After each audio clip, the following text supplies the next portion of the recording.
আরে ওই নারী ওই, আমি তোকেই বলতেছি, স্বামীর ঘরে এসে শ্বশুর শাশুড়ির খেদমত যেহেতু নাই করতে পারি, স্বামীর ভাত নাই রান্না করতে পারি, রান্নাঘরে আসতে তুই নাই পারবি, তাহলে বিয়ে করছিস কেন? বিয়ে বিয়ে খেলাটা তুই বন্ধ কর। একটা পুরুষ জীবনের নষ্ট না করে তুই তোর মায়ের বাড়িতেই থাক, তোর মার টাকা পয়সা আছে, ধন দৌলত আছে, তোকে একটা ছেলে বিয়ে মানে কিনে আইনে তোকে রাজপ্রাসাদে শুয়াই শুয়াই তুই আরামে শারীরিক মানসিক শান্তিটা নিস কেন?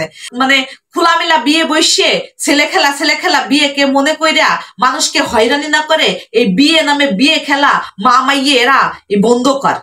এরকমের একটা ভিডিও আমি কয়েকদিন আগে বোন ছাড়ছিলাম। হাই রে আল্লাহ, সেই জায়গায় মনে করেন যে মনে হয় 300 কমেন্ট আছে, তার ভিতর 4টা কি 5টা ব্যাড কমেন্ট আছে। আর ভালো যারা কমেন্ট করছে তাদেরকে আমার পক্ষ থেকে লাভ ইউ। তো যাই হোক আর তাই হোক, সেখানে বলতেছে কি যে আপনি একটা মাইয়া হইয়া আর একটা মাইয়ের উদ্দেশ্য করে এত কথা বলতেছেন কেন রে? তুই যে কত ভালো মানুষ, তোর মুখের ভাষা, আমার মুখের ভাষা শুনে কি করবি রে? তোদের কুকীর্তি ফাঁস করতেছি বলে আজকে আমি খারাপ হয়ে যাইতেছি।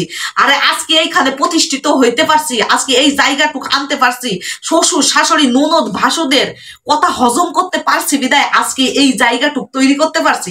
আর তোদের মতন যদি রাজপ্রাসাদে বসে পড়ে পা তুলে বাপ মার বড়াই ডরাই দেখাইতাম, তাহলে এই যে এই কুড়িয়ে ঘরে থাকতে হতো, আর কুত্তা ছাগলে মুড়ে মুড়ে আমার খাইতো, স্বামীর ভাত আর খাওয়ার আরামাইয়ের চলে যাইতো। আমি মেয়ে হয়ে আর একটা মেয়েদেরকে ঘৃণা করি, ঘৃণা চেনিস? বাথরুমের ঘৃণা, ঠিক আছে? তাদেরকে তোদেরকে তোরা যে কত বড় কুকৃত্য বেহাইয়া মাইয়ে ফুলা সেটা তোদের কল্পনারও বাইরে।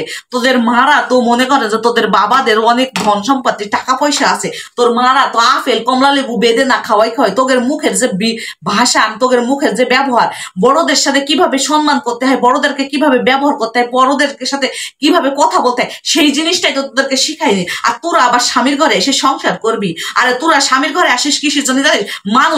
মানসিক শান্তি দেওয়ার জন্য না, মানুষকে মানসিক অত্যাচার রাখার জন্য। তোরা আসিস নিজের চাহিদা মেটানোর জন্য। চাহিদাটা বুঝিস? তোরা ভালো করে এই বুঝিস, তোদের গাল চিপ দিলি দুধ বের হবে না। কিন্তু আমাদের সে তোরা ভালো বুঝিস, বুঝছিস? আমার কাছে ভালো, আমার কথাগুলো একটু তিতা হলেও সত্য মিলিয়ে দে। তোদের যে মুখের ভাষা আমাদের সমাজের মাসাসিরা শুনলে অবাক হয়ে যায় যে এই মেয়ের পক্ষে এই ধরনের কথাবার্তা কিভাবে বলতে। যে স্বামীটা, যে পুরুষ তোদের লেলাই ভুলাই তুই যারা বিয়ে করছিস না, প্রেমে পড়ে তুই ফাঁদে ফেলাই মা মাইয়ে যারা বিয়ে করছিস না, সেই পুরুষটাও তোদের অভিনয় দেখে, মা মাইয়ের অভিনয় দেখে তারা বোকা হয়ে যায় যে আমরা পুরুষ হয়ে কি করলাম। আর আমি উচিত কথা বলছি বিদায় তোদের কাছে আমি খারাপ হয়ে গেছি, তাই না? তোদের মতন কুকীর্তি বেহাইয়া মাইয়া ফোলাদের কাছে আমার খারাপ হইয়া আমার কোনো লাভ হয় না। কারণ তোদের গোপন কথাগুলো, তোদের কুকীর্তি বেহাইয়া, তোরা যে এখন বর্তমান সমাজে তোদের মারা চাষিরা তোদেরকে আপেল কমলা লেবু, তোদের বাবাদের ধন সম্পদ টাকা আছে, বিদেশের পাঠাইতেছে, তোর বাবা অস্ট্রেলিয়াতে পাঠাইতেছে, তোর বাবা master degree honours degree pass করে টইরা মনে কর যে ইঞ্জিনিয়ার বিসিএস ক্যাডার হয়ে বিসিএস করতে গেছে বিদেশে, সেখান থেকে টাকা পাঠাইতেছে। আর তোর মা তোদের কমলা লেবু আপেল পাঠাই মানুষের সাথে কিভাবে ব্যবহার, কিভাবে সম্মান দিয়ে কথা বলতে, এই জিনিসটাই তোদেরকে শিখাইনি, বুঝছিস? আর আমার মা বাবারা, আমার চাষিরা যদি গরিব হয়ে থাকে, মনে কর যে দিনের দিন খায়, লবণ ভাত যদি খায়, তাও আমাদেরকে সম্মান মর্যাদা দিয়ে মানুষকে কিভাবে সম্মান করে কথা বলতে সেটা শিখাইছে। আর আমার দিকে তোরা নজর লাগাইছিস যে তোর মুখের কি ভাষা। আমি 3 বাচ্চা 4 বাচ্চার মা হয়ে গেছি, তারপরে তোকে আমার রূপ যৌবন সবকিছু বাজে। আর আমার রূপ নিয়ে তোরা বড়াই দেখাস, আমার ব্যবহার নিয়ে আমার কি দেখছিস ব্যবহার, ঠিক আছে? আমি সবাইকে পরিপাটি দিয়ে, আর তোদের মতন কুকীর্তি বেহাইয়ে মাইয়ে ফোলাদের কাছে ভালো আর আমার কোনো আফসোস নাই। কারণ আমি আমার পরিবার নিয়ে ভালো থাকতে চাই, আমার পরিবারের কাছে ভালো থাকতে চাই, ঠিক আছে?